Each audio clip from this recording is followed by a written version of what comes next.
Dije que salía de noche, que si yo qué. ¿Quién condenó al rey de Najayo? Florian Félix. Florian Félix, él me decía Canán, el dinero deja más rastro que la cocaína. ¿Cómo es la seguridad de un juez que condena a un asesino, a un sicario o a un micronarcotraficante o a un narcotraficante grande? Aquí hay jueces y fiscales que le deben el cargo a un cacique político. Había un juez muy famoso, Severino, que fue el que condenó al expresidente Salvador Jorge Blanco. Entonces le cogió presión a Balaguer, porque di que fue un juicio político eso.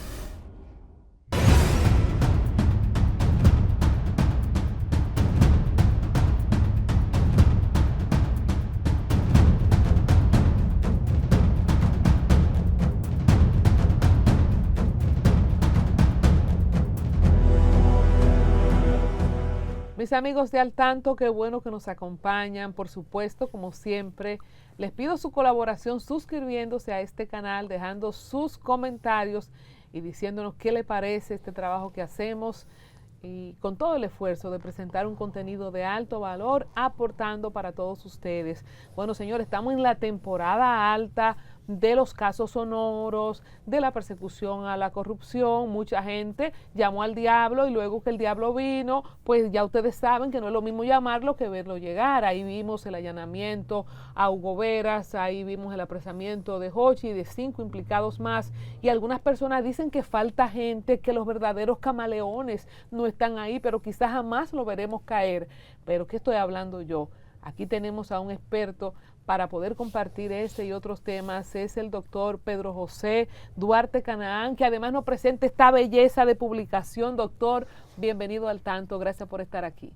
Hola Colombia, Alcántara, pues gracias, es un honor, y a todos los cibernautas, pues un afecto, y aquí estamos para que conversemos sobre los temas que están en la agenda de la palestra. Así es. ¿Qué usted trae en este libro? Sí, Jueces del Miedo es una fotografía full color de cuál es el estado actual de uno de los 3 poderes del Estado, que es el Poder Judicial. Es lo que algunos doctrinarios han llamado el gobierno de los jueces, que ha quedado desplazado a un segundo plano. Ahora estamos en la época de oro del gobierno de los fiscales. El fiscal, como figura icónica, ha ido desplazando el tradicional poder que representaba un juez. Jueces del Miedo retrata la involución en la que se encuentra atrapado el Poder Judicial. Jueces temerosos, jueces contaminados, jueces timoratos, jueces que no quieren perder su visado norteamericano, jueces que Espérese, vamos a hacer un paréntesis ahí. ¿Cómo es eso de que no quieren perder su visado? ¿Es que la visa es una condición de presión? Bueno, un visado norteamericano, entienden algunos ciudadanos y ciudadanas, entienden que es una expresión de statu quo. Y es una condena social el que se la quitan. Tú ves que aquí hay gente que dicen, ¿qué está hablando ese si ese no tiene visa americana? Claro, una persona a quien lo han despojado, evidentemente entiende que está estigmatizada, que es objeto de burla inclusive. Entonces, Jueces del Miedo es un trabajo científico, no es una crítica personal contra nadie. Ahí hay un estudio de campo estadístico donde nosotros dejamos sentadas las bases de que 8 de cada 10 jueces se encuentran contaminados, se encuentran atrapados en eso que hemos denominado populismo penal, demagogia penal. No quieren estos jueces penales tener conflicto con el Ministerio Público, porque el Ministerio Público, básicamente la cúpula, amenaza a esos jueces con un juicio disciplinario si tú como juez no complace al Ministerio Público con lo que está pidiendo, te podemos someter a un juicio disciplinario. Entonces, esos jueces se encuentran arrodillados ante la maquinaria punitiva del Estado. Entonces, doctor, y una pregunta en esa misma línea.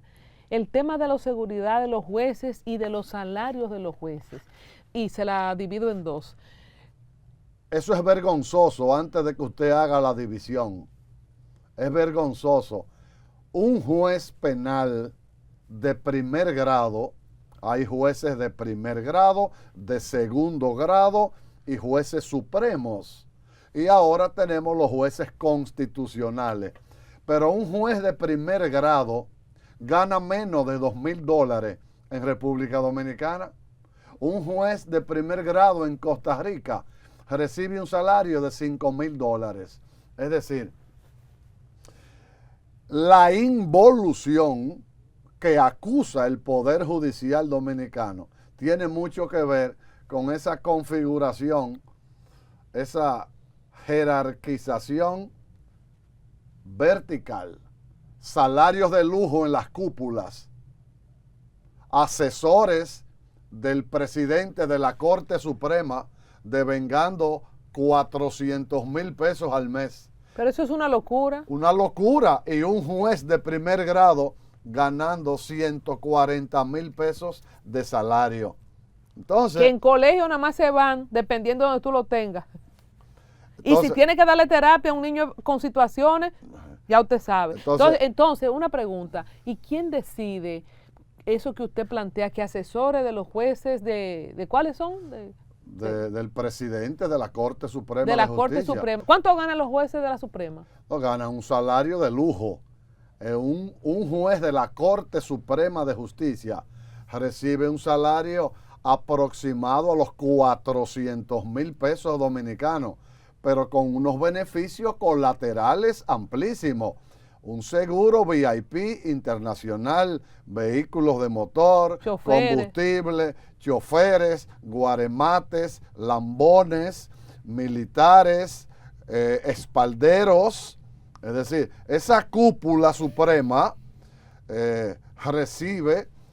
Entonces, los que se fajan a dar sentencia y a meterse con los criminales ganan 140,000 pesos. Y están sometidos a un terror que no pueden ni siquiera hablar con un abogado fuera del tribunal.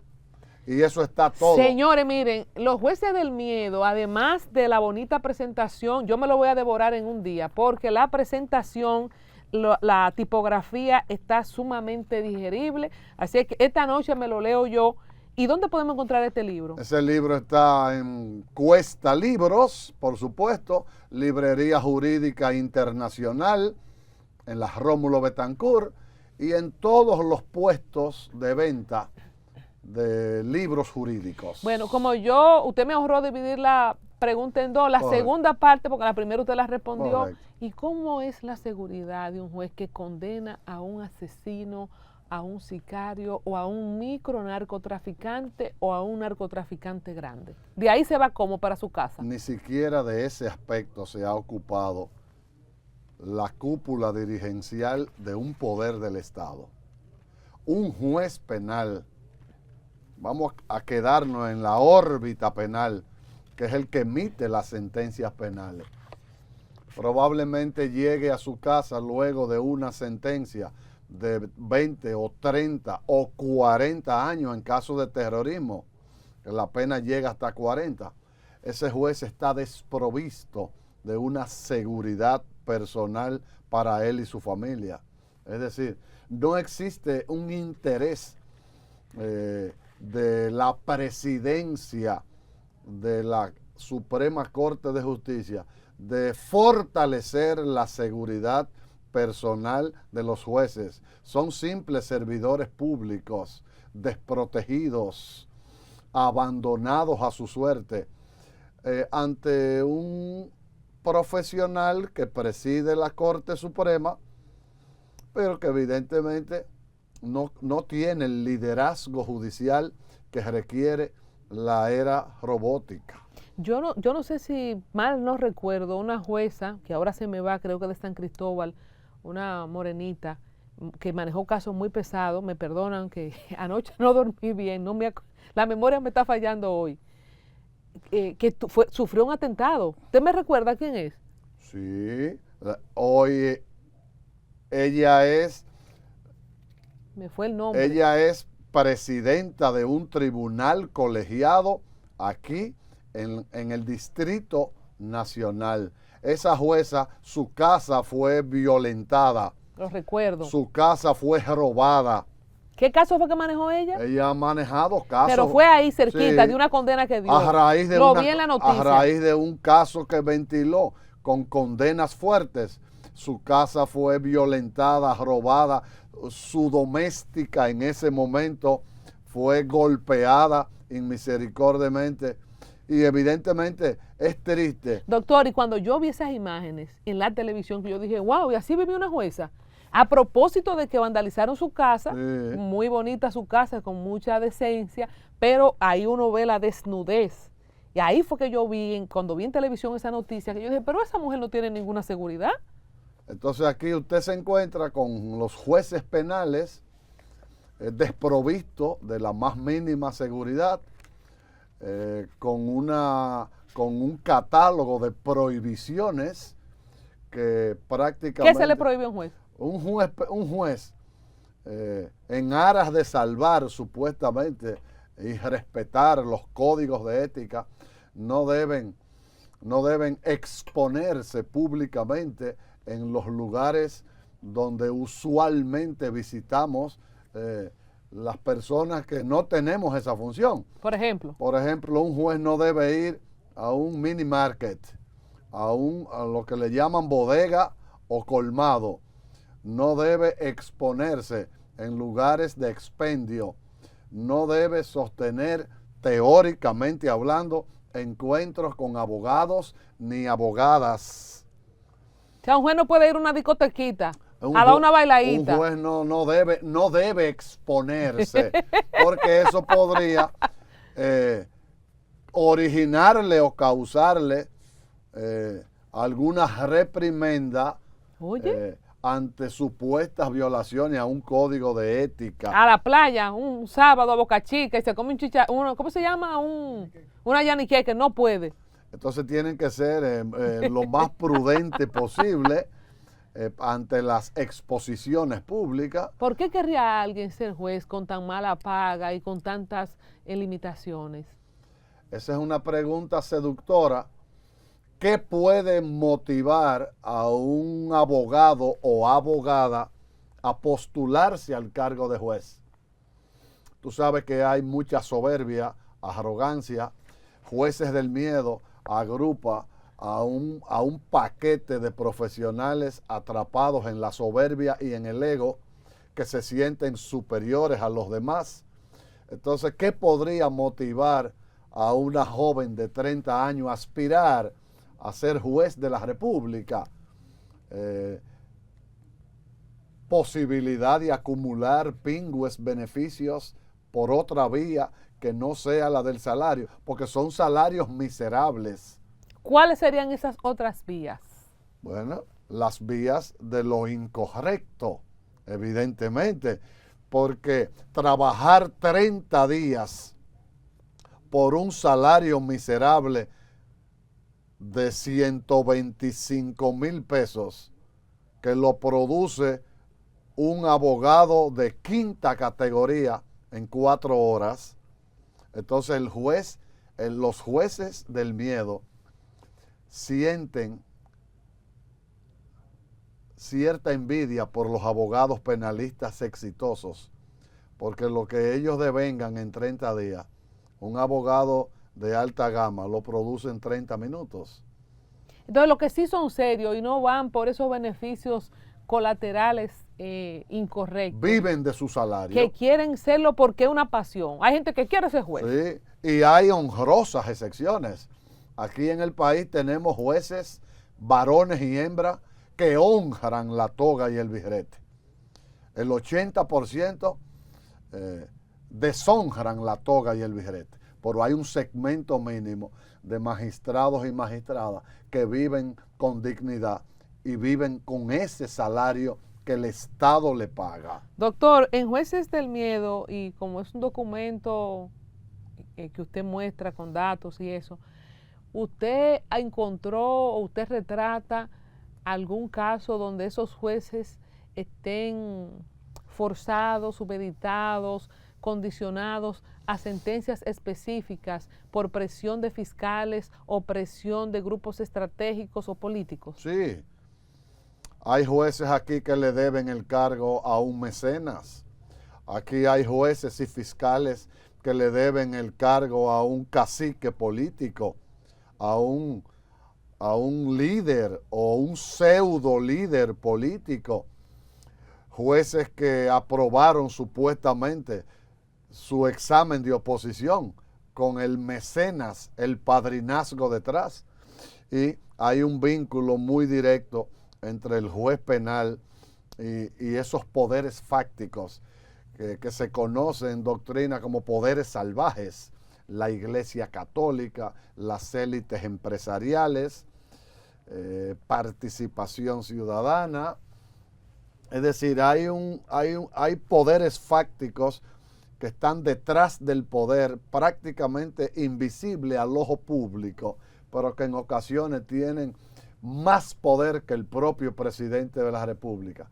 Y aquí hay llamadas telefónicas, hay jueces que modifican un fallo luego de llamadas telefónicas, y eso es una realidad muy cruda. ¿Tenemos algunos casos de atentados a jueces que usted haya retratado en este libro o durante su ejercicio? Atentados, muertes sospechosas. En el libro no están documentados. Sí lo tenemos fuera del libro, porque no quisimos entrar esos casos para apartarnos un poquito y no se le diera un enfoque como muy personalista. Pero tenemos en el borrador original, evidentemente, están documentados casos vinculados con lo que usted pregunta. ¿Y por qué en el borrador original estaban y lo quitó? ¿Recibió usted alguna imposición de miedo también? No. Básicamente el código prudencial, fíjese que yo soy un abogado en ejercicio, entonces yo tengo que verle la cara y los jueces tienen que escucharme frecuentemente. Entonces quise ser extremadamente prudente y que el libro se quede en el contexto de un análisis científico estadístico y que ningún juez se vaya a sentir aludido ni ofendido. Básicamente fueron una estrategia de prudencia extrema. Aquí tengo un caso, por ejemplo, esta publicación es del 20 de abril del 2023. Exigen justicia por muerte de Alexis Cruz, juez de Valla, oriundo de Vallaguana, asesinado en Santiago. No sé si usted vio ese caso. Sí, yo recuerdo ese caso. Pero los jueces inferiores, los jueces del primer grado, del segundo grado, son servidores públicos desprotegidos totalmente por las cúpulas. Igual que los abogados, había un gremio que una vez se llamaba Colegio de Abogados, que es nuestro gremio. Se ha diluido prácticamente el gremio. Dos grupos, dos bandas se disputan la presidencia de ese gremio y prácticamente cae en un limbo jurídico. Porque los políticos se meten en los gremios. Los políticos se han adueñado de los gremios buscando votos cada 4 años, y entonces eso que se llamó Colegio de Abogados de la República Dominicana hace muchos años, hoy luce en un ambiente ensombrecido, desesperanzador, y los políticos adueñados de esos gremios, entonces nos presenta este diagnóstico. Aquí hay jueces tristemente que han sido atacados, jueces que no tienen las no se benefician de políticas provenientes del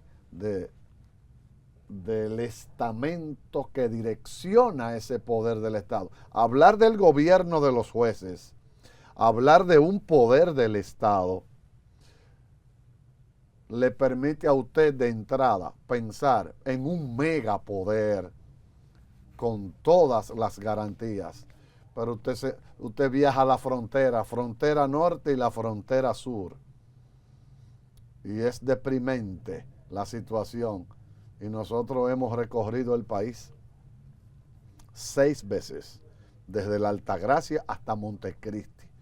Inclusive, cuando estábamos trabajando en el estudio de campo del libro, nos internamos 10 días en la frontera norte y en la frontera sur para conocer la situación de los jueces penales de la línea fronteriza. Este es un gran aporte que usted está haciendo con este libro. Hay una parte que dice la televisación de los juicios criminales. Como yo soy una mujer de la televisión, me llamó la atención el título. Fíjese que estamos en la era del populismo penal, estamos en la era de la gran demagogia penal, se habla ahora de posverdad, y en esta era, entonces, hay un fenómeno que cada día se agiganta, gana espacio, que es la televisación de los megajuicios. Usted sabe que el derecho a la información es un derecho constitucional. Usted como periodista tiene derecho a ir a la fuente original y obtener información para, a través de un medio, y difundirla, el derecho a la información. Pero yo como imputado tengo derecho a que usted no me grabe ni me retrate.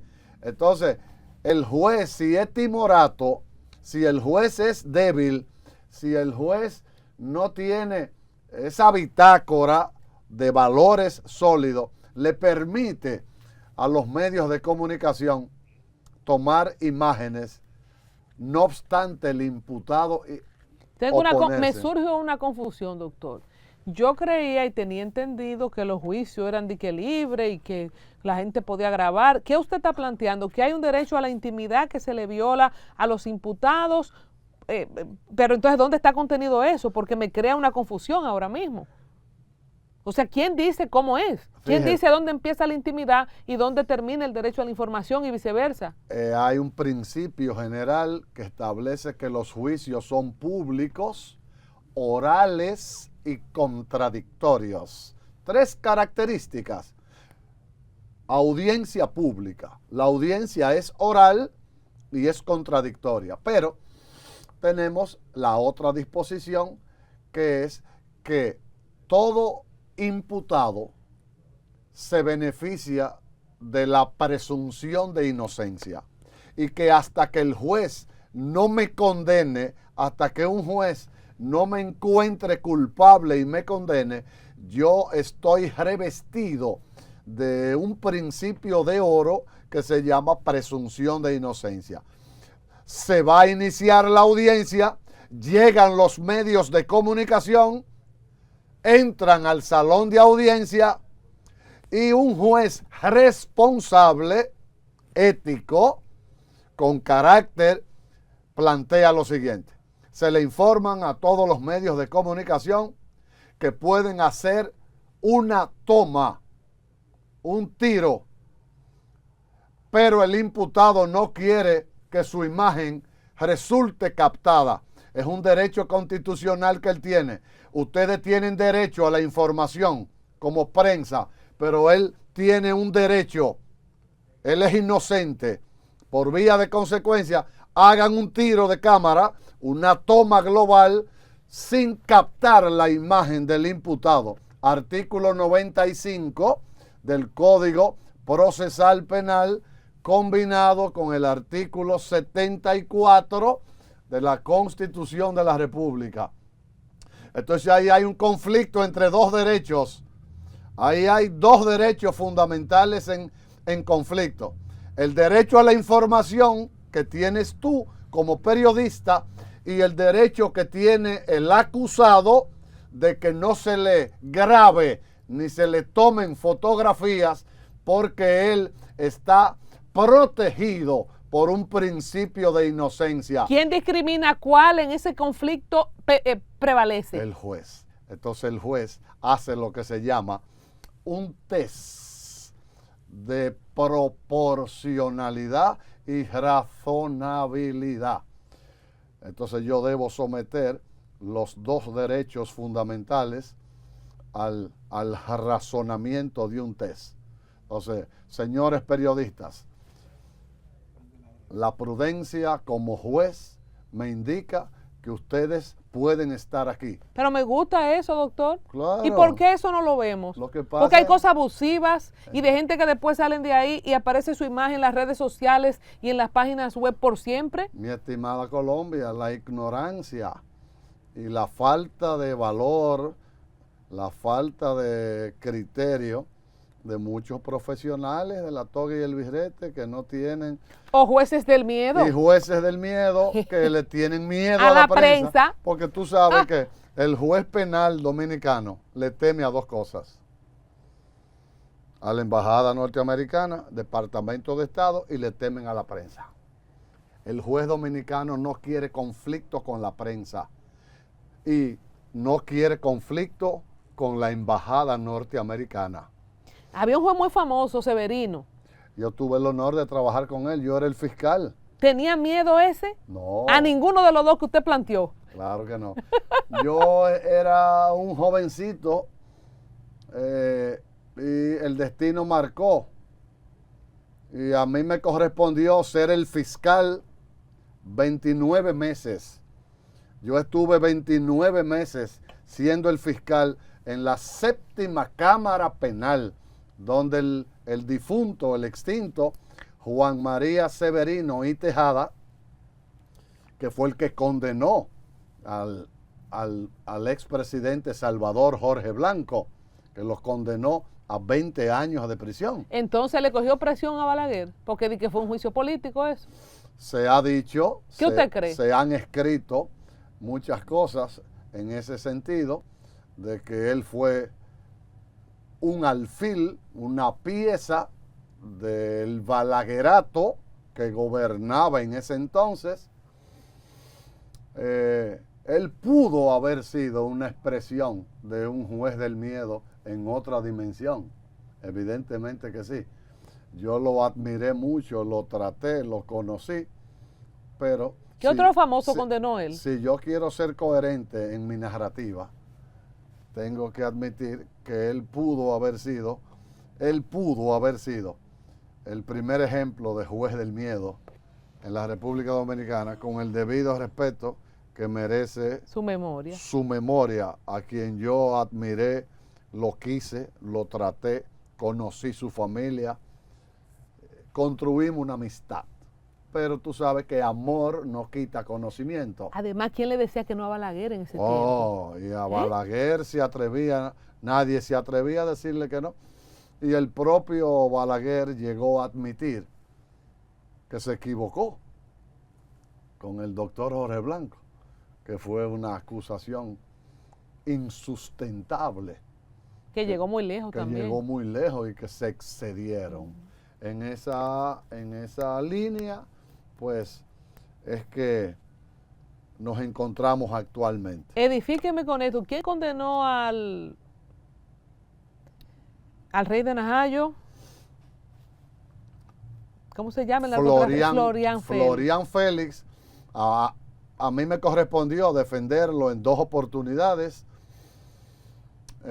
conjuntamente con mi colega Balcácer. Estuvimos asistiéndolo en 2 oportunidades. Él fue condenado, la última condena fue de 20 años, fue condenado en Ciudad Nueva. Un tribunal penal produjo la última sentencia cuando se produce su muerte. Él estaba recluido en la cárcel de Monte Plata y de Monte Plata fue trasladado a la cárcel de Najayo, San Cristóbal, donde se produjo su muerte. ¿Cómo le contrata, Florian? ¿Cómo se hace? Y no hay como casos que No hay abogados del miedo, caso como que el abogado dice, no, yo ahí no me meto. Claro que sí, hay jueces del miedo, hay fiscales del miedo y hay abogados del miedo. ¿A usted no le dio miedo defender a Florian? No, nosotros tenemos 41 años de ejercicio, exceptuando 5, 41 con una pausa de 5, serían 36, que fue el tiempo que duramos como fiscal. Pero yo he trabajado la parte más cruda del derecho penal, la parte más cruda. Hay abogados que dicen yo no defiendo ese caso, muchos por falta de valor, otros por falta de calidad, otros por falta de conocimiento. Eso se respeta, es una profesión liberal, usted puede depurar sus casos. Hay abogados que dicen yo no defiendo casos donde hay un abuso sexual o violación sexual. ¿Cuál es el código suyo, por ejemplo? Mi código es ecuménico. Yo no tengo casos de conciencia. Yo defiendo a todo individuo en conflicto con la ley penal. Por ejemplo, un narcotraficante que es como en el caso de Florian, se le acusó de tantas cosas, no sé, ¿de qué se ocupa usted en ese caso? ¿Qué era verdad, qué era mentira? El abogado penalista, que es ahora en la época moderna, abogado litigante, fíjese que yo soy un profesionista análogo, que tuve que migrar. Entonces me convertí en un migrante digital para poder subsistir en el 4.0, 41 años. Entonces ahora yo tengo una chica abogada que es millennial o centennial, nació en el 98, de 1990 en adelante. Entonces, el abogado litigante, como se le dice hoy, defiende derechos y garantías. Yo no soy compromisario de lo que pudo haber hecho él.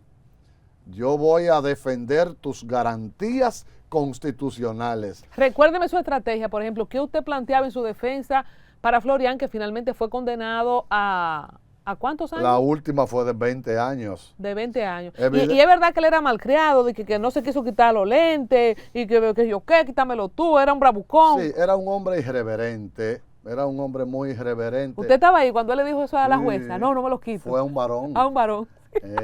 Un magistrado que todavía es juez. Prácticamente desafió al juez y el juez asimiló el miedo. El juez se frizó. Yo creía que eso fue, por eso fue quizás que lo condenaron más rápido. No, claro. Cogió miedo el juez. El juez se frizó, pero evidentemente en ese momento no se produjo la sentencia. ¿Cómo usted divisó ese frizamiento del juez? No, el juez estaba con los labios, le temblaban los labios. El juez estaba pálido. Y tú sabes que lo único que te paraliza, que te frisa, es el miedo. Entonces, fue un momento muy difícil. ¿Y usted qué hizo, doctor, ahí? No, uno trata de conversar con el cliente, tratar de calmarlo, porque hay una solemnidad. ¿Y usted no le dijo, quítate los muchachos? Yo le dije, mi hijo, complace al magistrado. Esto no se estila en una audiencia, hay una formalidad, hay una ritualidad, y si tú te tornas malcriado e irreverente, él puede convertirse en un equality, se puede convertir en un vengador contra ti. Entonces, ahora el penal... Perdóneme, entonces ahí que él dijo, ¿temperó o no se lo quitó? Él se calmó un poquito y después se quitó los lentes. ¿Usted cree que usted tenía algún tipo de, no respeto, pero de poder de influencia sobre él? Sí, él me escuchaba y de las pocas personas que él escuchaba, era a mí. Y entonces, de 10 situaciones que yo sugería, por lo menos 9 él las acataba. Él me escribía cartas desde la cárcel, él leía mis libros, me consultaba mucho. ¿Cómo él toma la sentencia? Era insalvable, doctor. ¿Usted Sí. cree que usted hizo su mejor defensa? Sí, yo hice una gran defensa. Hicimos una gran defensa. Cada caso tiene sus características. Tú nunca vas a encontrar dos casos de narcotráfico idénticos. No, cada caso tiene sus propias características. Dos asesinatos nunca serán iguales. Tienen sus propias características. Dos violaciones sexuales nunca serán idénticas. Nosotros hicimos una gran defensa porque se le violentaron muchos derechos fundamentales, independientemente de que resultó culpable y condenado. En el interregno, en el interín, hubo una salvajada de situaciones procesales que entraban en contradicción con la Carta Fundamental. Fíjate que la sentencia no pudo ser 30, resultaron 20. La pena máxima en Dominicana es 30. Eso le iba a preguntar, que fueron 20. Entonces Usted lo tomó bien. Sí, ¿no? sí. Y entonces la Él ni siquiera se inmutó. ¿Y usted no lo fue a ver después que lo metieron preso? Claro, yo lo visitaba. Sí. Yo lo visitaba. ¿Y es verdad que era el rey de Najayo? El rey de Najayo. Dije que salía de noche, que si yo qué, que esos guardias. Bueno, Por aquí dijo Dimanchi, el artista, unas historias que él de hecho estaba ahí al momento de su fallecimiento, a propósito de las chicas que iban y que los guardias, y que le daba un menudito a los guardias. Él procuraba, me enviaba un mensaje y me pedía esporádicamente que fuera a visitarlo, que él quería hablar conmigo. Entonces eso era un protocolo y un ritual maravilloso, una antesala allá en la celda, una antesala totalmente amueblada, con todo tipo de golosinas y bebidas, con una pequeña biblioteca en la celda, escuchaba música, televisores. O sea, eso no son leyendas, Entonces, señores. No, él me guardaba todo tipo de... que a veces yo le decía que no, pero eso era un ritual. Un buffet. Un buffet, y entonces él tenía ahí un grupo de jóvenes que me recibían desde el parqueo para que yo obviara todo ese ritual de revisarme, entrarme a la cárcel, y no eran los policías, era su gente la que me recibía y me conducía hasta la celda. Dios santo. ¿Y tenía tanto dinero él? Sí, así ocurrió con Winston Rizic, el famoso gallero. ¿Te recuerdas de Winston Rizic? Ese caso lo vamos a tocar en otro episodio. Pero volviendo al rey de Najayo. Eso era una leyenda. Tenía mucho dinero y es verdad que él pagaba en billetes pequeños, de 50, de 100, de 20. Le gustaban las papeletas de numeración bajita. Claro que sí. ¿A usted le pagó en efectivo? ¿En billetico así? Efectivo. ¿De 50 pesos Sí, le llegó a dar? Sí. Y usted iba al banco con un saco. Mezclado. Pero él me dijo una vez que él prefería los billetes de una denominación bajita. ¿Por qué? Por ejemplo, no es lo mismo que tú vayas a la Quinta Avenida, New York, y tú sacas un billete de $100, se dispara una alarma. Y si tú lo sacas el billete de $100 3 veces, no te sorprendas si te llaman. Entonces no es lo mismo que tú utilizar un billete de 20. Y él era un hombre muy curtido en el submundo al que él pertenecía. Y él me decía, él me dijo, todavía lo retengo, él me dijo, Canán, él me decía, Canán, el dinero deja más rastro que la cocaína. Entonces yo prefiero los billetes pequeños, porque el riesgo del rastro es menor. Te lo está diciendo un personaje del bajo mundo. Es decir, el dinero se rastrea. Yo no quiero ser indiscreta, doctor. No le voy a preguntar cuánto le pagó, pero es el cliente que mejor le ha pagado. No. Yo he recibido honorarios profesionales superiores. Él me pagó muy bien. Remontándonos a la época en que le tocó a él. Pero Dios me ha permitido hacer excelentes cobranzas Sí, pero él está dentro de lo que mejor me pagó. Por ejemplo, él acostumbraba a entregarme propinas. Independientemente de que te pagué, él me hacía regalos extras en efectivo. Evidentemente que sí. Me regalaba libros. Le gustaba leer. Leía mucho a Benedetti. Leía. ¿Qué combinación? Una combinación extraña. Se decía que él salía de noche a discoteca y eso en la cárcel. ¿A usted no le llegó esa información? Uno escuchaba, claro. Pero que usted sepa así de boca de él, no pero está confirmado. No me consta a mí en lo personal, él nunca me tocó eso. Yo sí coincidí con algunas muchachas que llegaban a la celda estando yo allá, evidentemente. Pero siempre se dijo que él salía de noche, pero a mí no me consta en lo personal. Yo quiero que usted haga una deuda pública conmigo con el caso de Winston, el gallero, pero antes de que cerremos, usted dijo algo muy importante que yo, que solo tengo un año de estudios en Derecho y tengo sentido común, pero yo no me constaba, no entendía eso. El derecho a la intimidad.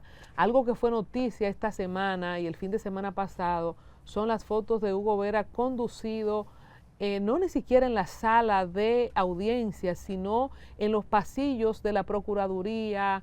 Y Hugo, que figura pública, muchos de nosotros nos ha chocado un poco el rostro de él, que no proyecta nada bueno, se ve muy destruido. Y esta parte, ¿cómo entra en ese raciocinio que usted expresó de un juez? Porque ya esto es los medios cubriendo cuando son llevados con su gorro, con las esposas, ¿cómo se cuida eso? Porque si él o cualquiera de esos mañana resulta inocente, ese daño nadie se lo quita. Ese Ministerio Público se expone en un futuro, se expone a posibles demandas. Si ese joven que usted ha mencionado resulta más adelante absuelto o declarado inocente, ¿quién hizo la filmación? ¿Quién ordenó una filmación llegando a la carcelita de la 4ª planta de Ciudad Nueva? El derecho a la intimidad, el derecho a la privacidad, es un texto constitucional. Combinado esto con nuestro código de procedimiento penal en el artículo 95. Usted puede investigar, pero usted no debe humillar a nadie. El Ministerio Público Dominicano está utilizando el populismo penal y la televisación y filtrando información a la prensa como un instrumento de estigmatización pública. Entonces, para investigar no hay que humillar a nadie. Y hay un eje clave ahí, que es el trato infantil. Estos fiscales tiburones que tenemos no manejan en un allanamiento lo que es el trato infantil. Los niños encerrados en una habitación con su madre, porque un niño no debe presenciar eso que presenció. Entonces, tú tienes una facultad constitucional, sí, investiga, haz tu trabajo, pero no humilles a una familia, no humilles a un investigado, no lo aplastes, porque el poder punitivo del Estado tiene lo que se llaman los contrapesos. Los contrapesos. Por eso, populismo penal, posverdad, televisación de los el grandes gobierno juicios, de los fiscales. el gobierno de los fiscales se creen superiores a los jueces. Señores, yo quiero escuchar qué ustedes piensan en la caja de comentarios ahora mismo. Busquen este libro, Encuesta para los estudiantes de Derecho también, en la librería jurídica que está ahí en la Rómulo Betancourt, antes de llegar a la Churchill, Los Jueces del Miedo. Yo me quedé y les prometo, después que él diga que sí, una segunda parte para conocer más de su etapa como fiscal con el juez histórico Severino, pero para conocer los otros casos emblemáticos, no solamente el de Rey de Najayo, Florian Félix y el doctor Duarte Canaán, que nos honra en en esta serie, conociendo la vida, la trayectoria, los casos y el pensamiento de los abogados dominicanos de mayor renombre. Muchas gracias por estar con nosotros, doctor. Gracias a usted, Colombia, y estamos para servirle. ¿Se compromete a la segunda parte? Sí, correcto. Muchas gracias.